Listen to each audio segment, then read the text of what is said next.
All right. Hello, guys. My name is Maria Alexeyevna, and I came here from Irkutsk. I hope you know this place, right?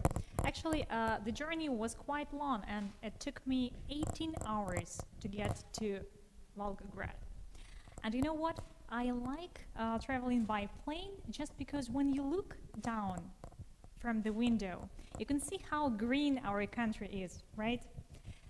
Even when you get closer to big cities like Moscow, you can see all these green areas around the city. Looks green, right, from the first sight. But if we would have taken the same trip, but like 20, 30 years ago, I think you can spot the differences here, right? What has changed? It was greener, right? For example, look at this area. We had a forest here, and now we have suburban towns and much less parks here in this area. So it was greener some time ago. But anyway, it's still green. It's still green. We can say that we have some amount of forests and fields around Moscow. Do you know how this circle, this area around a town or a city is called when we have a lot of forests and fields or meadows or any greenery, actually? Can you guess how can it be called? Green something, right? It is around, it surrounds. Green circle, right. And actually we have the this term, green belt. It's very close to circle. Belt, just because it's something that you tie around your waist. We have the same word in Russian language, right? Зеленый пояс. But the difference between green belt and any forest is actually that it is protected by law. So it is forbidden to build any houses or any factories, any plants, anything on the land of a green belt. So it is a protected land. That's the difference. And it's not only about Moscow. It's actually about the first green belts appeared even before Christian era. But when we're talking about modern world, you can see like London here. It has a huge green belt.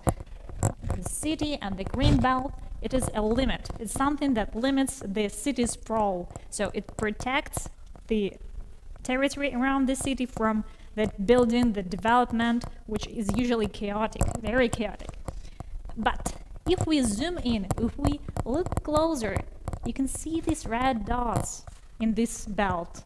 This is our territories. These are places where people began to use the land, which is supposed to be protected by law. People begin building something there. Is it bad? Here's the map of Moscow again. So here you can see red dots here again inside the green belt. And you know what? These are the hospitals that were built during this year and last year. And these hospitals are treating COVID-19 patients. So is it bad? Is it bad that we have these hospitals? No. Or for example, like here in London, we have new houses. We have some festivals and street festivals or entertainment centers. Is it bad? No. So now we have different situations, right?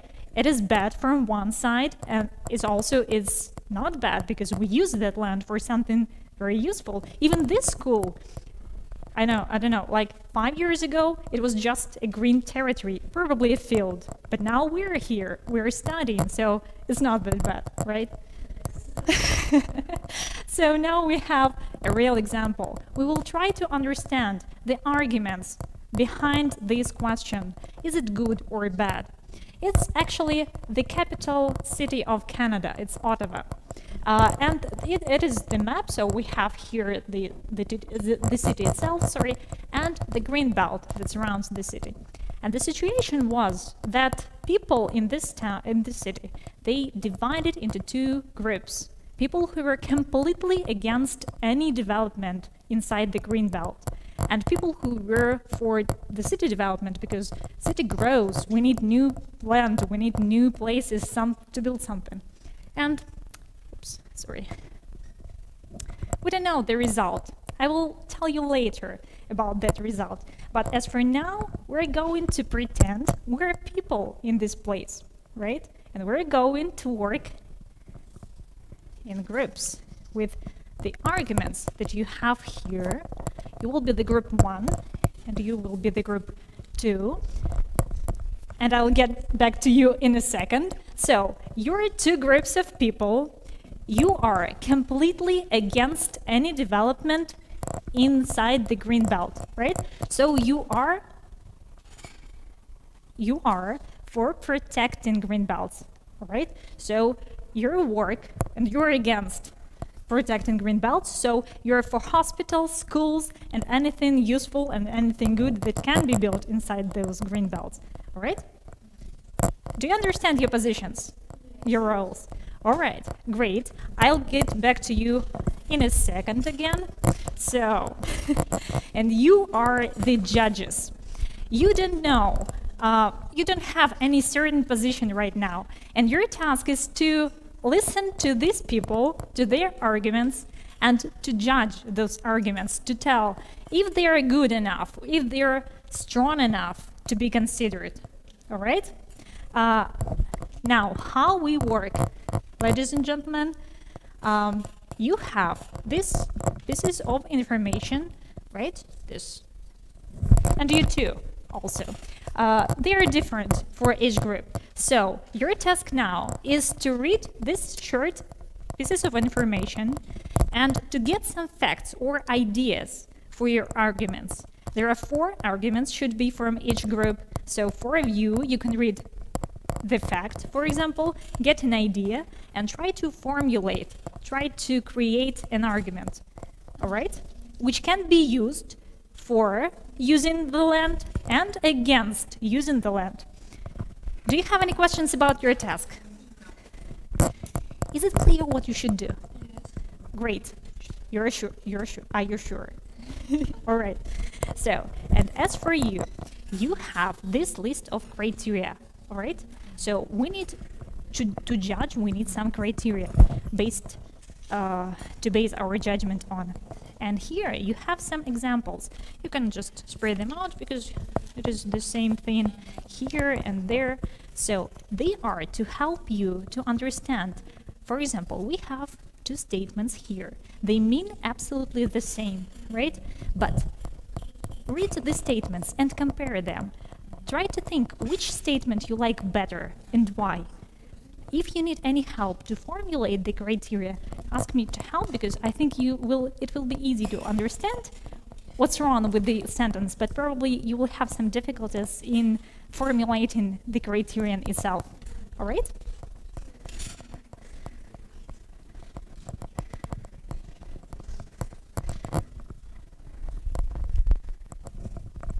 And to help you with your work, we have a short glossary here, just in case you need it.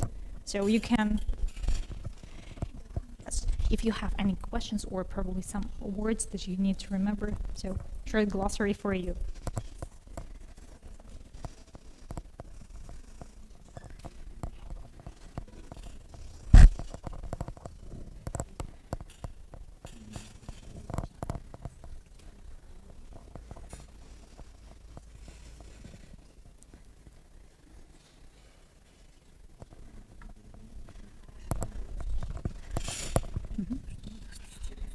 Right, so read these 2 statements, right?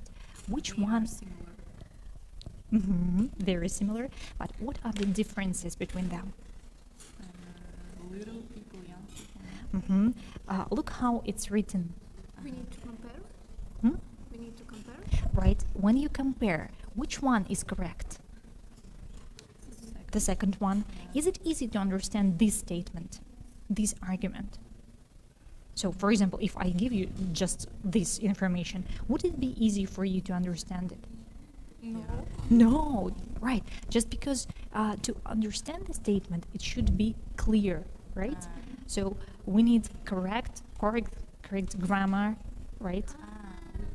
So that would be your first purple criteria, right? Also, right. Can you also, so you can compare, for example, right here. So, for example, compare these two statements. Which one is correct? Right. So, if I give you just one, this statement, would you understand it? Yes. This one. She took their book in the librarian. No, it's incorrect because librarian, it's a person, right?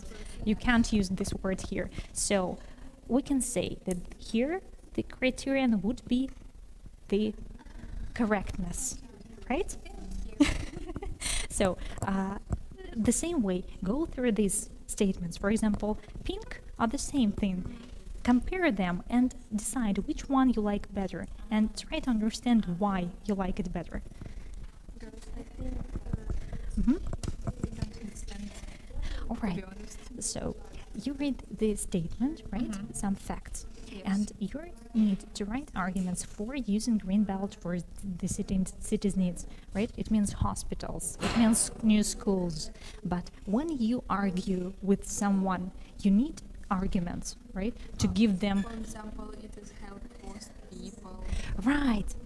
So, and these are just facts that you can use to formulate your arguments to help you. Mhm.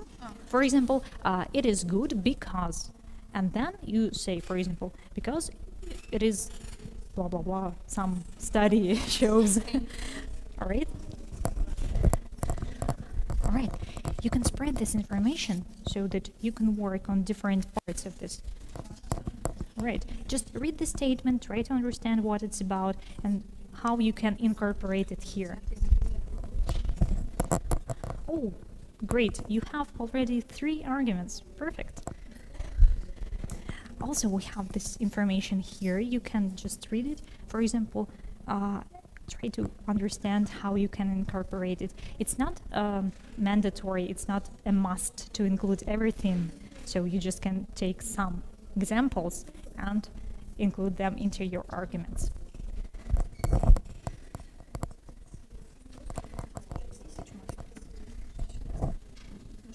Это показывает, что не сильно связано с чистой водой и воздухом. Что мы можем написать. So you can read this here because it has some information, additional information. You don't understand what we are doing. Okay, look, you need to read this statement, right? This is just some fact, and you can formulate for it. Right? Do you have any difficulties in translation? Which words do you know? Don't you know? Don't you remember? And I can help you. Hmm? Oh, perfect. So try to think how you can include this fact into the argument. For example, you are arguing with someone. How you can incorporate that? For just, it's smoking is bad. That's a bad argument. Smoking is bad because it destroys your lungs or it causes cancer. That's a good argument, right? So we need good arguments here. Great, actually. Oh, so you did everything. Great. How would you call this criterion? What is the main difference between these texts or these texts? More information? Do you need... We don't need this information. Great. So we need clarity. Ясность. Right? So you can put it here. Clarity. Write it down, please. Just in this place, in here. C-L-A-R. Clarity. Ясность. What about this one? Grammar. Right.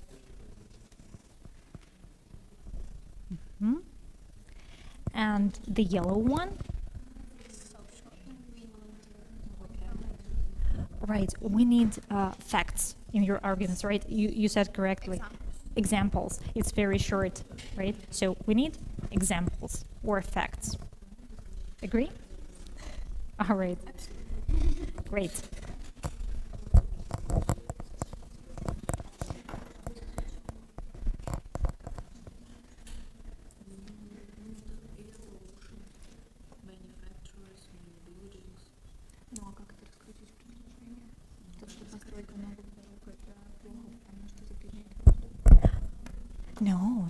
you are for using green belt, right? So for example, we need to build a hospital. It means we need to do to cut down forest in certain place. Mm-hmm. А как тут, наоборот, тут живот, например, то, что не связано с водой и воздухом? All right, it means that, for example, when people say that, oh, if we destroy green belts, it will destroy our air, but the study shows it's actually is not connected, so nothing will happen if you do that. So it means if we build a hospital on the land of a green belt, nothing will happen with the air or water, so everything would be the same.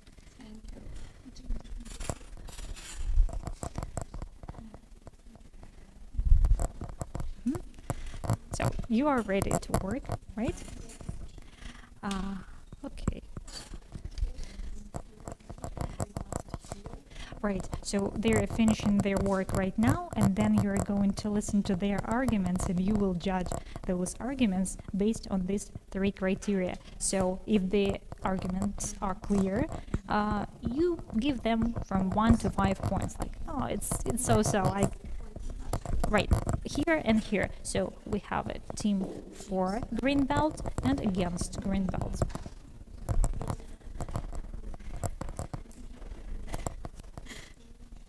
Right, guys, we have 2 minutes.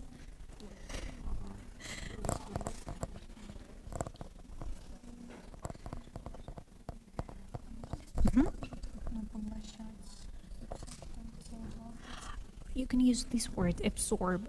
Oh no, you don't have this slide, right? Absorb. A-B, S-O-B-R. Oh no, sorry. Just switch them, please. O-R-B. That's right, absorb. Поглощать.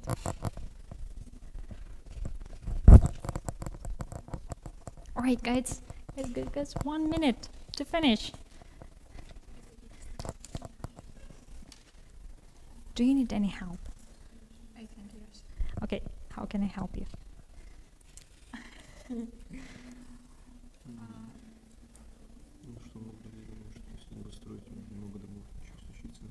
Right, so no, it means that if we, for example, cut down some parts of green belt, we can build 1 million houses, right? That's a huge amount of houses, and we can give work to people, we can give places to live. So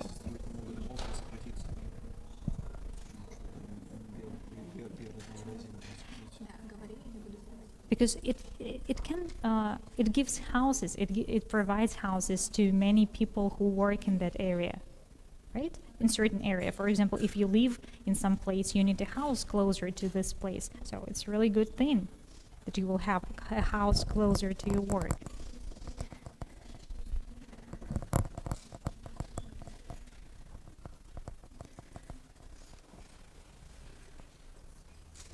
All right, I think we are ready to start. Our dear team, who was working with arguments for using the green belt. I know it's a really hard task to find any arguments that would justify cutting down trees, right? We will help you, right? During the conversation, we will try to help you. But we will start with you because you have all the arguments already. And we're going to work this way. You give your argument, you give your them, and then you're going to judge them, okay? So, why should we keep green belts? Why should we conserve them? Green belts provide fresh vegetable air and absorb Oxygen. All right, they produce oxygen, they absorb carbon dioxide. A little bit of chemistry here, but all right, no problem. So they provide us with fresh air. All right, what can we say for using green belts? Many people think that new building in green belt displays our environment, but statistics show that green belt is not connected with clean air and water. All right, could you please repeat that part about connection with air and water? But green belt is not connected with clean air and water. All right, so some studies show that it's not really connected. If you destroy green belt, it will be all right. All right. Your place. Some other girl. Daria, would you please?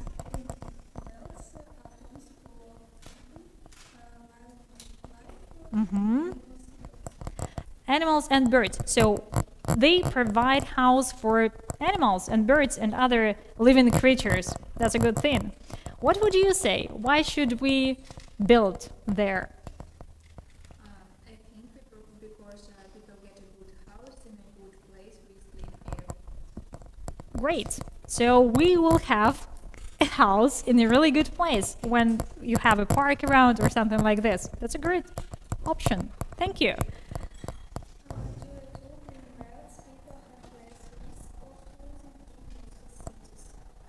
Mm-hmm. Could you please repeat the last part again?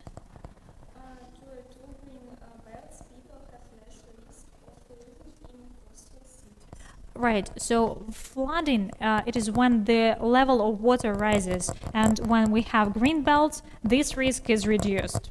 Thank you, very valid argument. Do you have anything else to add? Probably from your own experience. Just any improvisation.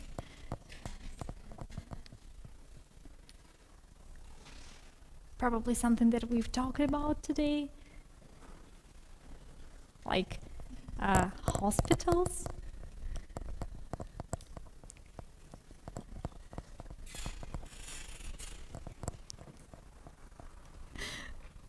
Daniel, do you have any ideas? No. So arguments, you're done with arguments, right? Okay. And the last argument goes for you.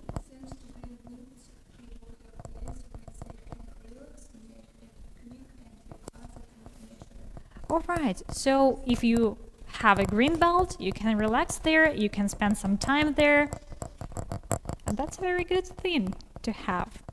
So, dear judges, when we're talking about the clarity of the argument, who was better? This group. How many points would you give to them? 5. And how many to this team? 4. Okay. What about the next criterion? Grammar. Have you heard any mistakes?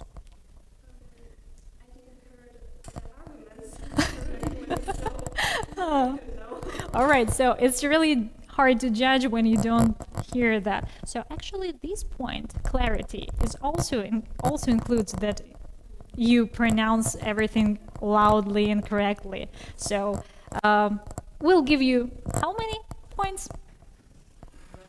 Grammar. 5 and 5. All right, so because we haven't heard that. And the last criterion is examples and facts. So what about this team?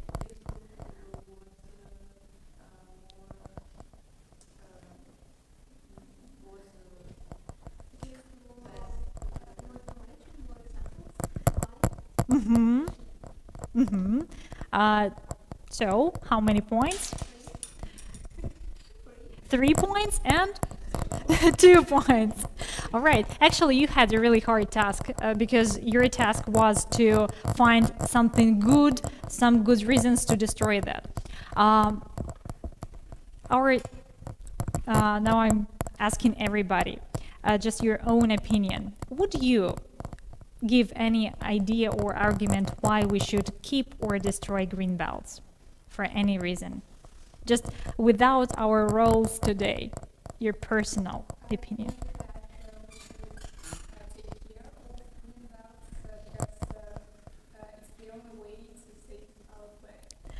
Do we have any solution? How can we do that?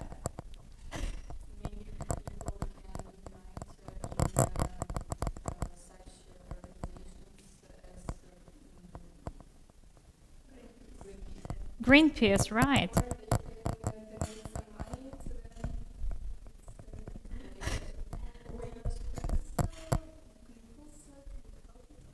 Right. Right, that's perfect. And actually, these teams, they had a very good idea about vertical green belts. Can you tell me something about this? You have this right here, and there you have this. That actually can be a solution for this problem. What is the idea of the vertical green belt?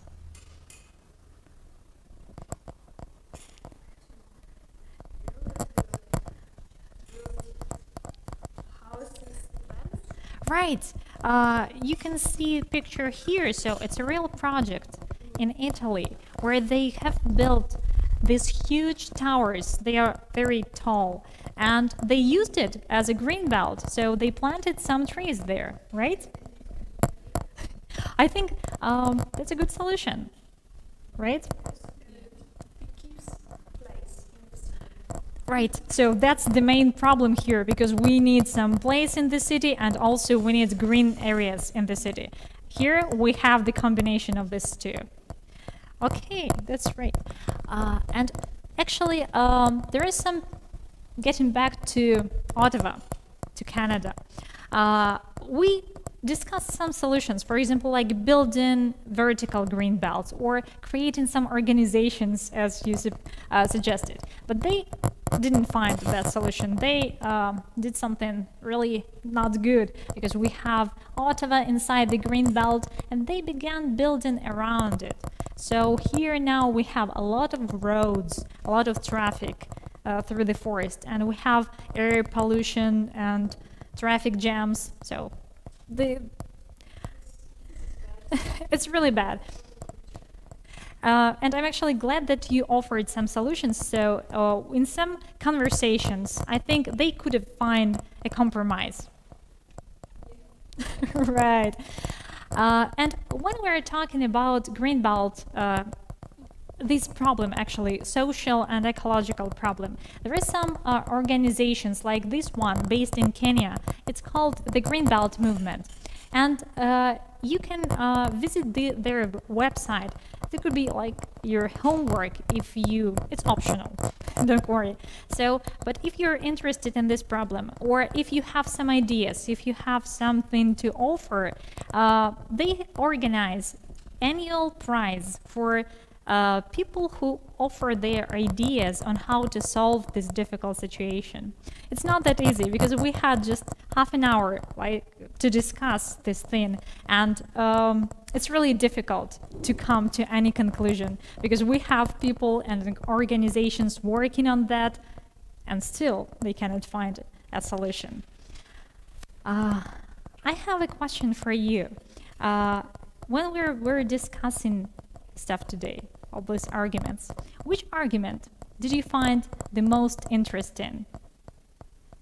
The strongest argument? For or against, it doesn't matter. About health, right?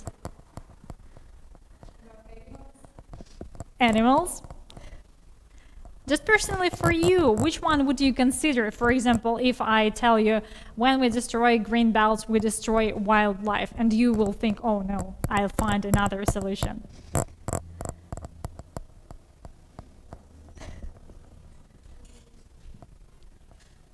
So, any argument that you found really interesting, or that you would use personally in any conversation, probably? Recycling? Great. Sorry? Could you please speak a bit louder? Spend free time. Right, so when you have opportunity to spend free time there, but also we can come to conclusion that we need that land to use for what? Agriculture? Hospitals, schools, universities, great. What else can we do there? That actually was your work, it was really hard. Have a free time, like leisure time, great. People can build some parks there, so you can enjoy it. Perfect. Sorry. All right. If you're interested in this subject, I invite you to discuss this with your teacher and probably to create a project on how to solve this problem. You have information there on that website. You also can take part in their competition because the prize they offer is actually, if I remember correctly, about £1 million because it's sponsored by the British royal family, so it's a huge amount of money for that solution, right? Okay, so I'm really glad for our conversation today. Which part was the most difficult for you? I think to write arguments. To write arguments. Why was it difficult? Maybe because not of all new information become about green belt. Mm-hmm.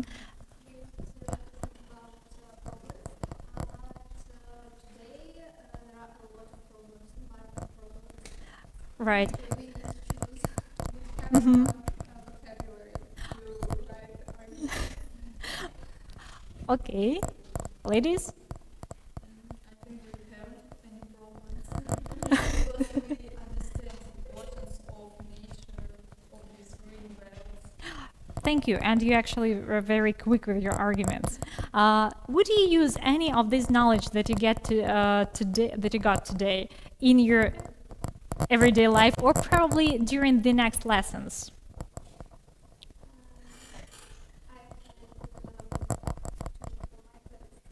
For exams, how would you use it? In your essay, right? That's actually, if you think about it, if you have an exam in English, remember when you have a writing task, you need to give some arguments for and arguments against that. So reading this text, any text actually, and trying to put yourself in a position of a person who tries to solve any problem and to judge if it's a good argument or if it's a bad argument can help you during the exams. Words that we used today. Green belt means right, development. When we are talking about right, real estate or building inside the green belt, that would be real estate. It is something that you build anywhere actually. It's some property, house or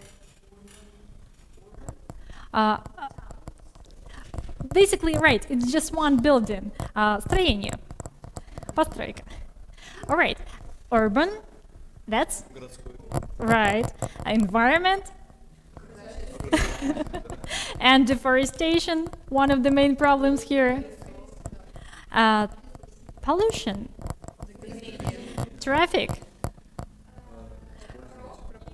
And you had, your teams, you had a new word probably for you, commute. So when you travel from one place to another, it actually, the commute longer. Right, but it's a noun, it's not a verb here. Great. Дистанция, перемещение, время, расстояние, которое у вас уходит на путешествие. All right. So I hope these words and phrases and this idea of how to build an argument and how difficult sometimes it is, you will work on this and you will use this information on not only English lessons, but actually arguments are important everywhere, right? I hope you agree. Okay, thank you very much for your lesson, for the class today. So, thank you. It was a great pleasure working with you. Thank you. You can finish. All right. Oh, please, you can leave all the paper here. So just take your notebooks and leave it here. Just take your notebooks and you can leave all the paper on the desks. So don't take it with yourself. Все, у нас дзинь-дзинь-дзинь.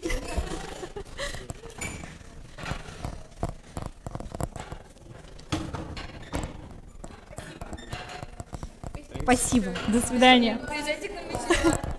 До свидания. А, я- Спасибо. Вообще, на самом деле, ролевая игра, которую мы здесь пытались построить, это было бы отличным инструментом для развития навыков 4К и прожить, поставить себе ситуацию, приобрести вот этот опыт решения каких-то сложных вопросов. Особенно тема у нас сегодня касалась совмещения, вот этот стык социального и экологического, и нужно было решить этот вопрос. Но вот здесь на первом этапе, на подготовительном этапе мы вроде бы отлично, хорошо подошли к этому вопросу, и ребята сами попробовали, сформулировали, точнее, что это такое, что мы сегодня будем обсуждать, и поняли, что это такое зеленый пояс, и почему это важно, и вроде бы поняли, почему важно нам использовать территорию, которая входит вот в этот зеленый пояс, потому что больницы и так далее. Но вот дальше на моменте построения аргументов у них были кусочки, то есть наш основной этап, и он же, этот основной этап, это подготовительный этап был непосредственно уже к ролевой игре, когда мы разыгрывали вот эту ситуацию, которая реальная случилась в Канаде. Вот здесь вот эти кусочки информации, несмотря на то, что она была довольно простая и очень короткая в одно предложение, и был словарик с подсказкой, не хватило лексического запаса для того, чтобы разобраться с вот этой информацией, хотя я им писала еще пояснения в скобочках, какие-то определения, то есть если они не знают слова, например, coastal, прибрежный, я в скобках указывала, что это город, по-английски расположенный там, рядом с морем или океаном. И вот здесь не очень-то у нас пошло по плану, не так, как задумывалось, потому что предполагалось, что аргументы им будет на основе вот этих фактов взять и составить проще, и у них был пример, то есть, например, это хорошо потому что, но вот здесь вот с этим потому что у нас не совсем все пошло, особенно вот у этой группы, так как нужно было. Другая группа с этим заданием справилась отлично, хорошие развернутые аргументы у них получились. У третьей группы задание было немножко другое. У них было задание, связанное с примерами. Нужно было вывести самостоятельные критерии, то есть проанализировать два примера, которые им были даны, и выяснить, какой из них лучше и почему. И, соответственно, это у нас будет критерием для оценки вот этой дискуссии, которая состоялась. Хотелось бы, чтобы дискуссия прошла немного живее, чтобы ученики громче озвучивали то, что у них правильно или неправильно даже написано, но вот сам вот этот момент участия и обсуждения, здесь опять же он такой немножко у нас скромно прошел.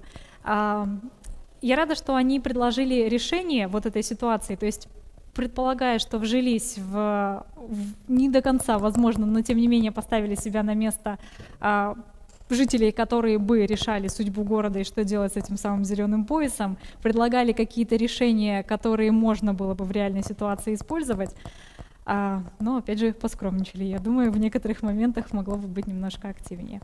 На завершающем этапе, когда вот по вопросам, которые им задавала, оказалось, что как раз самым сложным это была работа с аргументами и с формулировкой именно самого аргумента, с использованием тех фактов, которые у них были, чтобы это превратить в свое собственное высказывание. Я думаю, что вот то, что мы сегодня здесь попробовали проиграть, и ребята сами сказали, в дальнейшей, в долгосрочной перспективе, это полезная тренировка, практика перед ЕГЭ, потому что у нас в задании письмо есть рассуждение эссе на заданную тему, где нужно привести аргументы «за» и «против». И у нас часто бывает, по моему личному опыту, ситуации, когда аргументы «за» привести всегда легко, потому что я поддерживаю эту тему, а вот аргументы «против» поставить себя на место человека с противоположным мнением очень сложно, и вот здесь возникают такие очень размытые, какие-то растянутые аргументы, которые, в принципе, можно было бы сформулировать гораздо сильнее, крепче, понятнее. В целом, урок, я думаю, прошел неплохо, но мне бы хотелось больше живости, потому что все-таки диалог — это беседа, это рассуждение, и даже если бы вот не хватает каких-то лексических вариантов, то есть запаса словарного, хотелось бы, чтобы ребята, их пыталась к этому подтолкнуть, чтобы использовали свои собственные построенные мысли и утверждения, не обязательно основываясь вот на этих фактах, а просто сами формулировали, что они хотели бы сказать. В дальнейшем этот урок, в принципе, если тема заинтересует, его можно превратить в хороший очень проект. Проектная деятельность здесь, возможно, широкая и большая, тем более есть организации, которые действительно принимают полноценные проекты, связанные вот с этой темой. возможно, вдруг кто-то решит с учителем это выполнить, сделать. Я думаю, у меня все. Мария Алексеевна, большое спасибо вам за урок. Несколько раз вы и с ребятами, разговаривая нам сейчас в самоанализе, употребили словосочетание построения аргумента.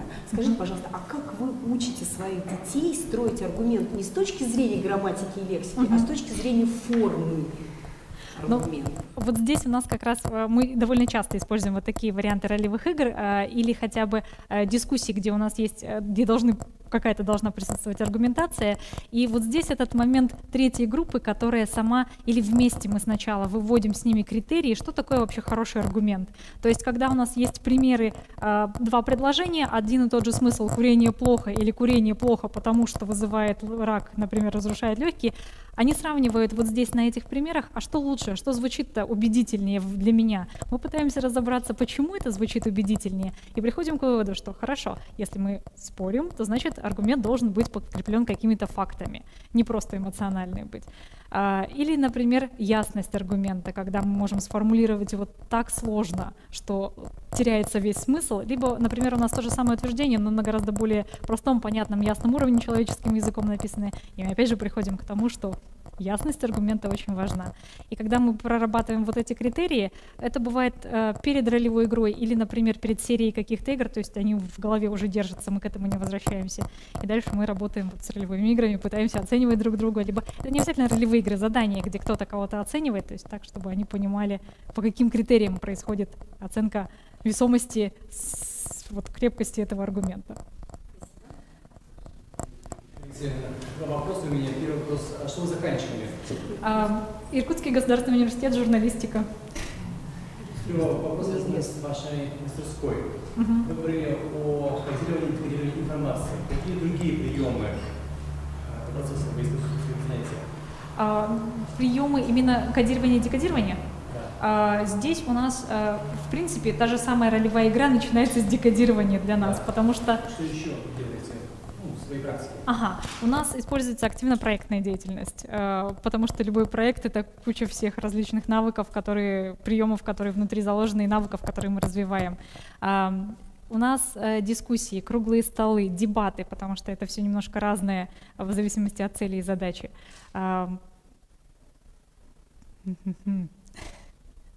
Та-та-та.